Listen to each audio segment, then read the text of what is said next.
রাধে রাধে আমার সকল মিষ্টি বন্ধুরা, চলে নিয়ে এসেছি এইবার ঋষিকেশ দর্শনের পর্ব নিয়ে। তো তোমরা প্রথম থেকে শেষ পর্যন্ত ভিডিও দেখো, অনেক কিছু দর্শন রয়েছে। তো বেশি কথা না বাড়িয়ে চলো শুরু করি।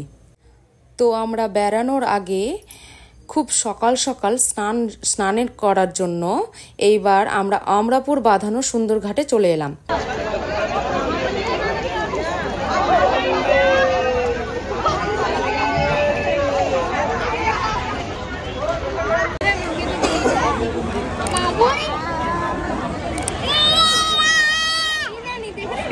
কাকে যে কি বলছে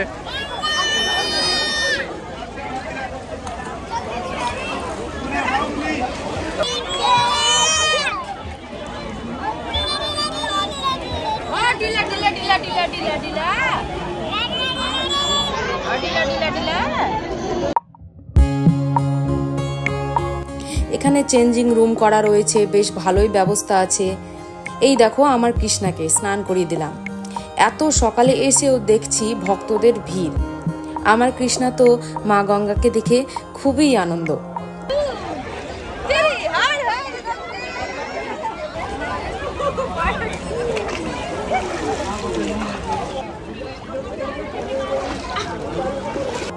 এরপর আমার পালা, আমি স্নান করলাম, তারপর একটু পুজো দিলাম, ভগবান সূর্য নারায়ণকে প্রণাম করলাম।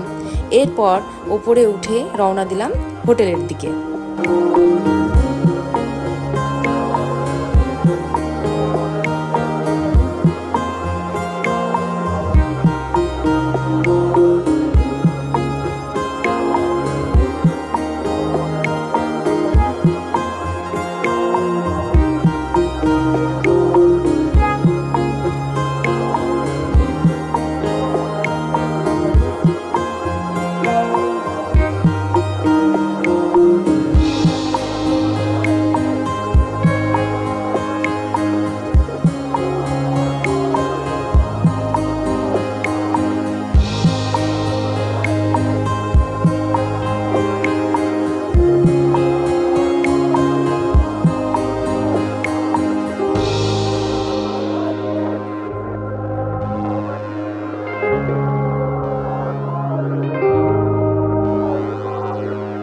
রাধে রাধে, সুপ্রভাত সকলকে। আমি এখন বর্তমানে আছি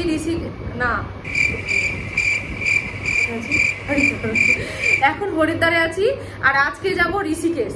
তো সাথে থেকো, আজকে প্রচন্ড ভিড় হবে। আর আজকে যেহেতু গঙ্গা দশহরা পূজাও আছে, তো সকলকে গঙ্গা দশহরা পূজার অনেক অনেক শুভেচ্ছা রইল। পুজো দাও মা গঙ্গাকে, আর পবিত্র হও। স্নান অবশ্যই সকলে করবে নদীতে গিয়ে। তাহলে বলো রাধে রাধে, আর আমাদের সাথে যাত্রায় চলো ঋষিকেশ। হোটেলে এসে রেডি হয়ে নিলাম, রেডি হয়ে বেরিয়ে পড়বো এবার ঋষিকেশ যাত্রায়। যেহেতু এই দিনটা খুব একটা স্পেশাল দিন ছিল, মানে সেই দিন গঙ্গা দশহরা পুজো ছিল, তাই হরিদ্বার থেকে ঋষিকেশ যাওয়ার রাস্তা খুব জ্যাম ছিল। তাই আমরা ঠিক করলাম যে একটা স্কুটি রেন্টে নিয়ে নেব। সেই মতো স্থানীয় এক দোকানে চলে এলাম। প্রচণ্ড গরমও পড়েছিল, কৃষ্ণার বারে বারে জল তৃষ্ণা পাচ্ছিল।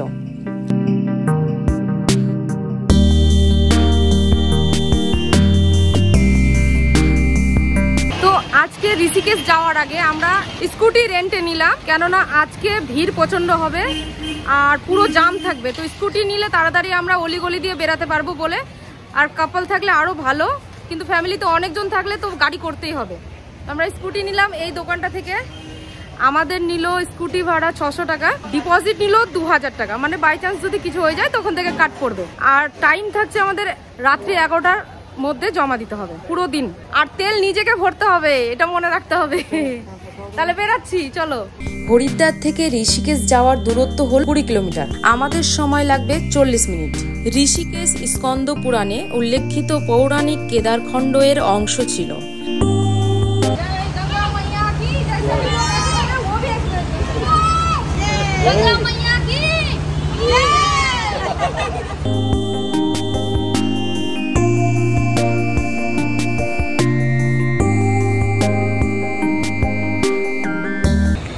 তো আমরা আস্তে আস্তে, আমাদের বেশি দূর নাই, আর ঋষিকেশ, মাত্র 6 কিলোমিটারের মতো দূরত্ব আছে। আর অনেক রৌদ্র পড়েছে, ধূপ দেখো কতটা রৌদ্র। কৃষ্ণাও ফাঁসতে গেছে আর আমিও ফাঁসতে গেছি।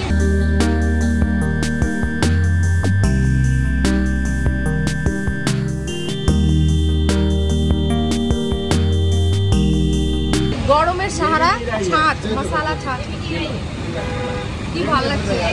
আবার রওনা দিতে হবে।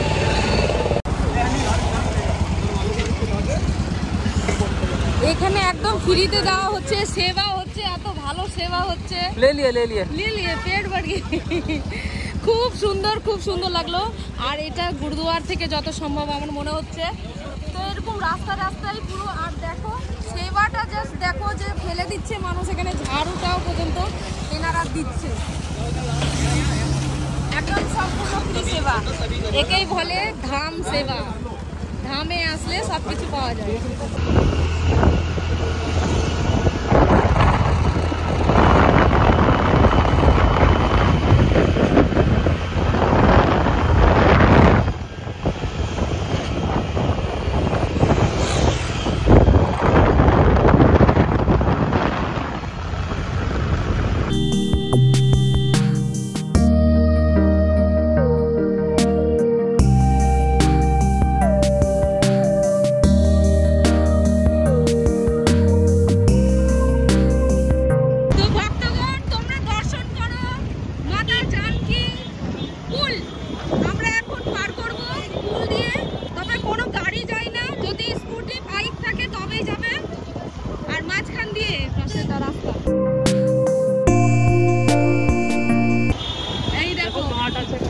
কিংবদন্তি বলে যে রাম লঙ্কার রাজা রাবণকে হত্যা করার জন্য এখানে তপস্যা করেছিলেন। এবার তোমরা সামনে যে ঝুলাটি দেখতে পাচ্ছ, এটি হলো জানকী ঝুলা। এটি ঋষিকেশের সাসপেনশন ব্রিজের তালিকার সর্বশেষতম সংযোজন। লক্ষণ ঝুলা এবং রাম ঝুলার পর বাস্তব অভিজ্ঞতার পরে তোমরা এখন এই অন্য একটি আর্কিটেকচারাল আশ্চর্য দেখতে পাচ্ছ। এই সেতুর নাম ভগবান রামের স্ত্রীর নামে রাখা হয়েছে জানকী সেতু। পায়ে ভ্রমণকারীদের পাশাপাশি যানবাহনের সুরক্ষার কথা মাথায় রেখে নির্মিত হয়েছে। সীতা মায়ের নামে এই সেতু। আর চারিদিকে পাহাড়, দেবভূমি। স্কুটি না নিলে কিন্তু এইভাবে এত বড় পুল, মানে এত রৌদ্রে বাচ্চাকে নিয়ে পার করাটা মুশকিল হতো। আর গাড়ি তো যাবে না। আর সামনে আমাদের হনুমানজি, হে দুঃখ ভঞ্জন মারতি নন্দন। এটি 274 মিটার দীর্ঘ এবং এটি ঋষিকেশের প্রথম 3 লেন সাসপেনশন ব্রিজ। এইটা ডান দিকে তোমরা হেলিপ্যাড দেখছো। এখান থেকে কেদারনাথ যাওয়ার জন্য হেলিকপ্টারের ব্যবস্থা আছে, যা পথচারী এবং যানবাহনের জন্য পৃথক লেন থাকার পক্ষে যথেষ্ট প্রশস্ত। এখানে লঙ্গর দেওয়া হচ্ছে, প্রসাদ দেওয়া হচ্ছে, লাইন সেবা করা হচ্ছে। বিশিষ্ট রাম ঝুলার সাথে এর সান্নিধ্য এটি ভ্রমণকারীদের জন্য অবশ্যই দেখা দেয়। বৃষ্টি মুনিকের এটিকে সোয়ারা গ্রাম অঞ্চলের সাথে সংযুক্ত করে। এটি পরিষ্কার প্রশস্ত প্ল্যাটফর্ম এবং বেঞ্চগুলির সাথে দুর্দান্ত প্রবেশদ্বারটি অবসর সময় ব্যয় করার জন্য এটি একটি আদর্শ জায়গা করে তোলে। আশেপাশের মন্দিরগুলি, আশ্রম, প্রবাহিত গঙ্গা দৃশ্য, চ্যান্টিং এবং ঘণ্টাগুলির শব্দ এই সেতুর নির্মলতাই যুক্ত করে। রাতে জানকী সেতুর দৃষ্টিভঙ্গি তোমাদেরকে মনোমুগ্ধ করে তুলবে। বৃষ্টি কেবল ট্রাফিককে সহজ করে না, তবে একটি নিখুঁত দর্শনীয় স্থান তৈরি করে।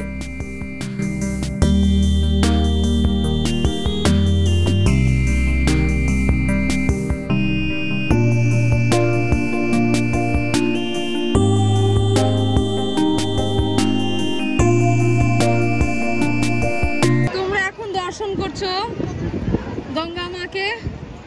আর এই গঙ্গা মা সীতাপুল পার করেই আছে এবং দেখো ডান দিকে বসার স্থান আছে। প্রচন্ড রৌদ্র।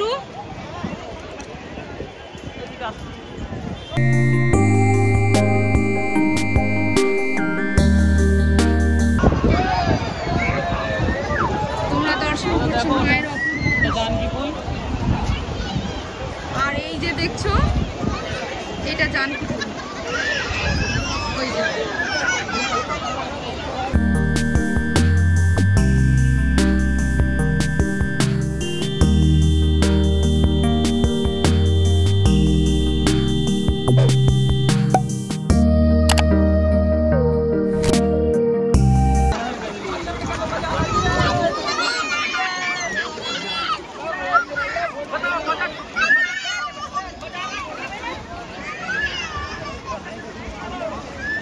এই যে জানকী ফুল।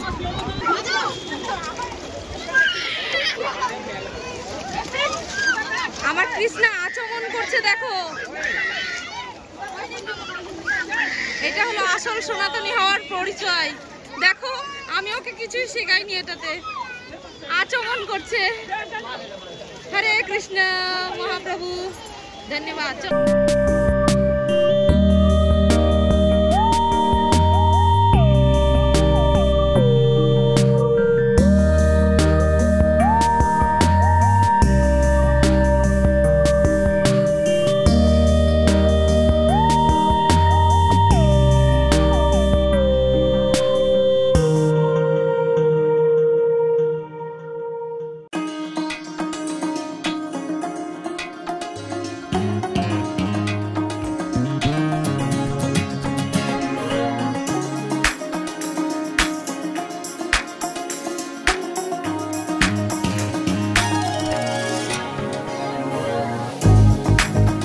দেখো বেটা, হনুমান চালিসা তুমি রোজ শুনো না? সেই হনুমানজি দেখো বসে আছে। তো পরমার্থ নিকেতনের ওখানে আমরা আছি, আর ডান দিকে আমাদের হনুমানজি বিরাজমান আছে। আর এখানে সেই দৃশ্য দেখানো হয়েছে ভগবান শ্রীকৃষ্ণ যখন গীতার বাণী দিচ্ছিলেন অর্জুনকে কুরুক্ষেত্রে, সেই দৃশ্য, সেই স্ট্রাকচারটা তৈরি করা হয়েছে এখানে।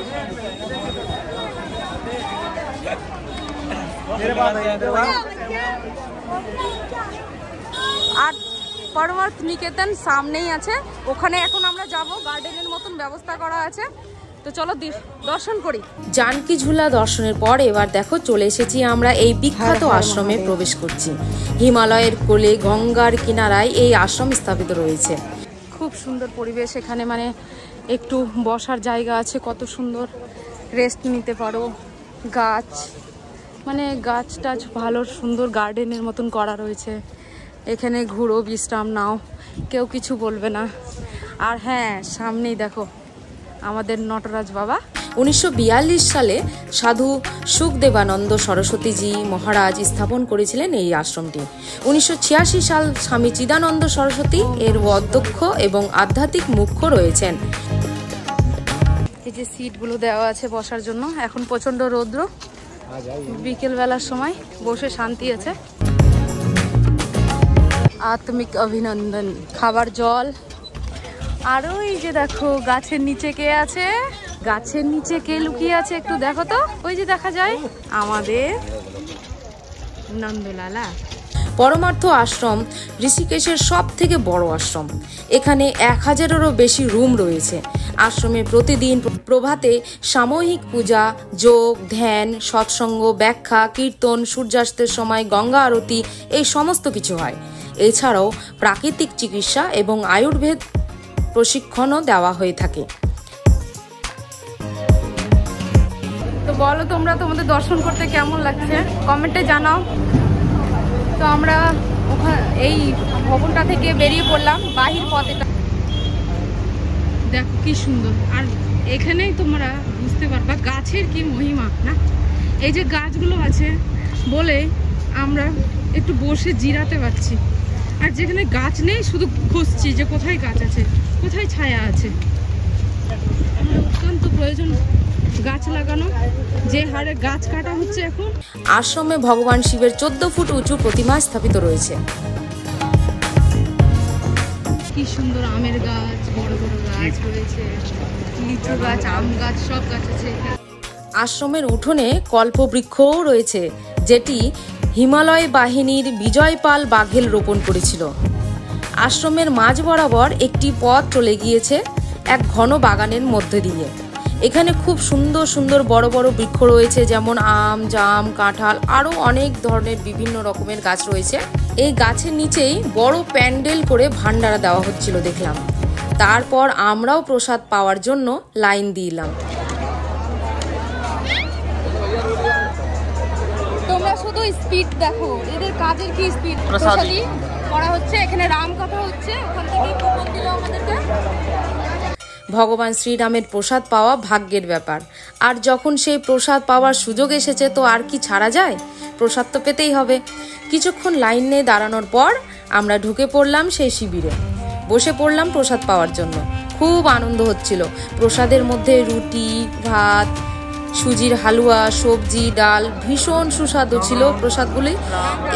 সেই প্রসাদ, আর প্রসাদ যখন মন্দির কর্তৃপক্ষ পরিবেশন করছিলেন, ওনাদের প্রসাদ পরিবেশনের সুন্দর পরিদর্শন পেলাম। ওনারা যখনই ভাত প্রসাদ দিচ্ছিলেন কিংবা ডাল দিচ্ছিলেন, সবসময় প্রভু রামের নাম মুখে আসছিল। যখন এসেছিলাম চিন্তা করছিলাম কোথায় খাবার খাবো, কিন্তু প্রসাদ ভগবান জুটিয়ে রুটিও দিচ্ছে, দেখো রুটি প্রসাদও আসছে। যেমন রুটি রাম, সবজি রাম, ডাল রাম, হালুয়া রাম, প্রতিটা শব্দে প্রভু শ্রীরাম। নাও তোমরা প্রসাদ একটু নিয়ে নাও এখান থেকে। সত্যি আমাদেরকেও কিন্তু এমনটাই বলা উচিত, তাই না? বলতে চাই প্রসাদ পাওয়ার পরে মনটা শান্তি হয়ে গেল, ভাবতে পারিনি যে প্রসাদ পাওয়া যাবে। আর ডান দিকে দেখো college, yoga, international yoga festival হয়। আর এটা আমি জানি না যে এরকম নাম কেন রাখা হয়েছে। প্রসাদ পাওয়ার পর আমরা একটু বৃক্ষের ছায়ায় বসে জিরিয়ে নিলাম। সত্যি কি যে অলৌকিক শান্তি পাচ্ছিলাম। কিছুক্ষণ রেস্ট নিয়ে বেরিয়ে পড়লাম প্রভু রামঝুলা দর্শনের জন্য। তোমরা এখন দর্শন করছো রামঝুলা। আর রামঝুলার মধ্যে একটা জিনিস লক্ষ্য করে দেখো, ভগবান রামের প্রিয় ভক্ত বসে রয়েছে আর ঝুলাটা দেখভাল করছে, যে প্রভুর যাতে ঝুলা ঠিকঠাক থাকে, নিগরানি রাখছে। জয় শ্রীরাম। তোমরা দেখতে পাচ্ছ রামঝুলা নামে একটি বিখ্যাত ঝুলন্ত সেতু 1986 সালে নিকটবর্তী শিবানন্দ নগরে নির্মিত হয়েছিল। স্কন্দ পুরাণে স্থানটিকে ইন্দ্রকুণ্ড হিসাবেও কিন্তু উল্লেখ করা রয়েছে, যেখানে ইন্দ্র একটি অভিশাপ দূর করার জন্য পবিত্র স্নান করেছিলেন।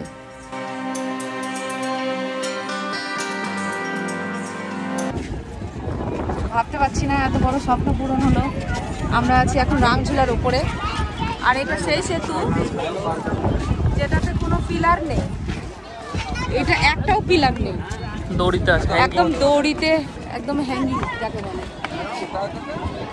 আর জানো তো হিলছে হিলছে, আর ছাড়ছে হিলছে। তো বলো জয় শ্রীরাম বেটু, জয় শ্রীরাম। জয় শ্রীরাম, জয় শ্রীরাম। রামঝুলা দর্শন করার পর এবার আমরা চলে এসেছি, তোমরা এই যে দেখো কত সুন্দর একটি বিচ। এই সুন্দর জায়গাটি যে দেখতে পাচ্ছ, এটি হলো গঙ্গা বিচ। এটি গঙ্গা বিচ নামে পরিচিত, যেটি প্রাকৃতিকভাবে সৃষ্টি হওয়া একটি বিচ। দেখে মনে হবে যেন সমুদ্র তটে চলে এসেছি। আমরা দূর থেকে দেখলাম দৃশ্যটা, কারণ এখানে যাওয়ার নিষেধ রয়েছে। শুনলাম নাকি এখানে খুব দুর্ঘটনা ঘটে গিয়েছে, তাই পুলিশ কর্তারা সব সময়ই গার্ড দিচ্ছেন। এরপর রওনা দিলাম লক্ষণঝুলা দর্শনের উদ্দেশ্যে। লক্ষণ হলো ভগবান রামের ছোট ভাই। বর্তমান লক্ষণঝুলা ঝুলন্ত সেতু যেখানে দাঁড়িয়ে আছে, সেখানে দুটি পাটের দড়ি ব্যবহার করে গঙ্গা পার হয়েছিলেন আমাদের রাম আর লক্ষণ। আমরা লক্ষ্মণ ঝুলা দর্শন করার জন্য এসেছিলাম, কিন্তু লক্ষ্মণ ঝুলা এখন বন্ধ আছে, যেহেতু কাজ চলছে, নতুনভাবে হয়তো হচ্ছে। এই দেখো কাজ চলছে। লক্ষণঝুলাও 2020 সালে ধসে পড়ে এবং আরও শক্তিশালী সমগ্র ভারতে দ্বিতীয় একটি কাঁচের সেতু নদীর ওপর নির্মিত হচ্ছে। 1989 সালে নির্মিত 248 ফুট লম্বা লোহার দড়ি ঝুলন্ত সেতুটি 1924 সালে বন্যায় ভেসে যায়। 1927 সালে এটি বর্তমান শক্তিশালী ব্রিজ দ্বারা প্রতিস্থাপিত হয়, যা ইউনাইটেড প্রসিভের পাবলিক ওয়ার্কস ডিপার্টমেন্ট দ্বারা নির্মিত তপোবন তেহরির সাথে সংযোগ স্থাপন করে যায়।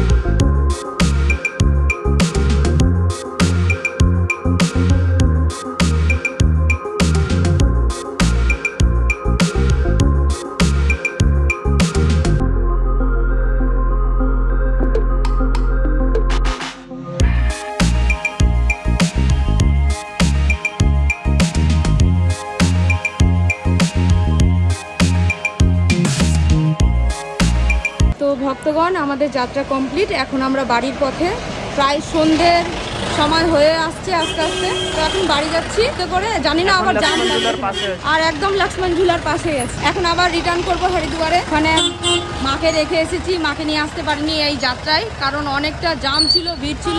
আর হ্যাঁ, তোমাদেরকে কেমন লাগলো অবশ্যই জানাবে কমেন্টের মাধ্যমে, আর একটা লাইক করে দিও, আর পারলে শেয়ার করে দিও বন্ধুদের সাথে যদি ভালো লাগে। আর নতুন বন্ধুরা অবশ্যই সাবস্ক্রাইব করো। রাধে রাধে। রাধে রাধে।